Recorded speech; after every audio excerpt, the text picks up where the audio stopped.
Un couple radieux. Mardi 21 novembre, alors que se déroulaient les Emmy Awards à New York, le duo français était à l'honneur.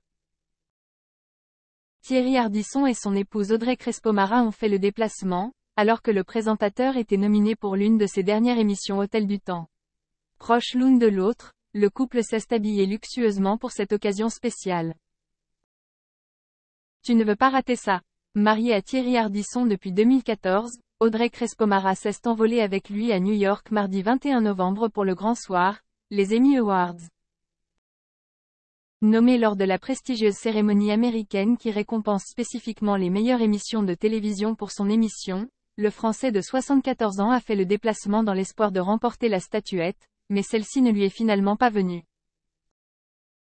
Mais cela n'a pas suffi à enlever les sourires du couple uni et élégamment habillé, en costume 3 pièces, Thierry Ardisson a fièrement posé sur le tapis rouge avec son épouse, rayonnante dans une robe bustier noire signée Dior.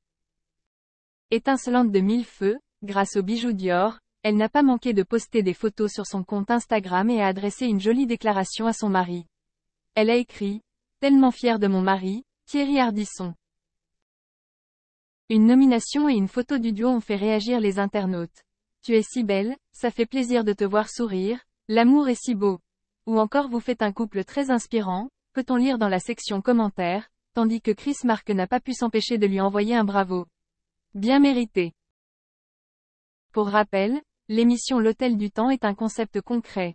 Un personnage décédé, Dalida pour la première émission, Coluche pour la seconde, a répondu aux questions de l'animateur avec une technologie avancée. Pas totalement soutenu par le public, il a été annulé par France 3. Mais cela n'a pas empêché les Emmy Awards de leur prêter attention. Et Audrey Crespo-Mara d'être aussi fière de lui. En couple depuis 2009, les deux stars de la télé se sont mariées en 2014 et ont depuis fondé une famille recomposée, il a 3 enfants et elle 2 fils. Même eux ne vivent toujours pas ensemble. Le présentateur garde son appartement rue de Rivoli et sa femme à Montmartre. On se voit tous les jours mais on n'est pas obligé de se marcher sur les pieds dans la salle de bain.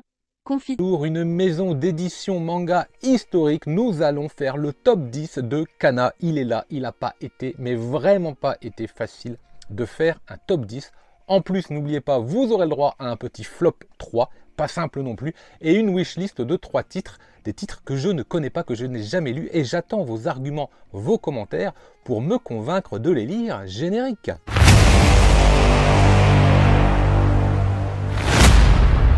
Dixième position pour un titre qui est plutôt récent et vous allez voir à quel point cette maison d'édition est riche et je vais en profiter pour parler de la collection Big Kana. Il y a énormément de titres et je voulais commencer en 10e place par Adabana, un thriller extrêmement bien mené en 3 tomes qui vous montre en fait tout le potentiel, tout le catalogue de Kana, puisque en vérité vous allez avoir plusieurs mangas de ce genre là que j'aurais pu mettre en 10e position. J'ai choisi Adabana parce qu'il est récent, parce qu'il m'a marqué, parce que j'ai adoré le style graphique, le thriller, le scénario en 3 tomes, donc ça remplissait vraiment tous les codes d'un genre que j'apprécie, à la fois dans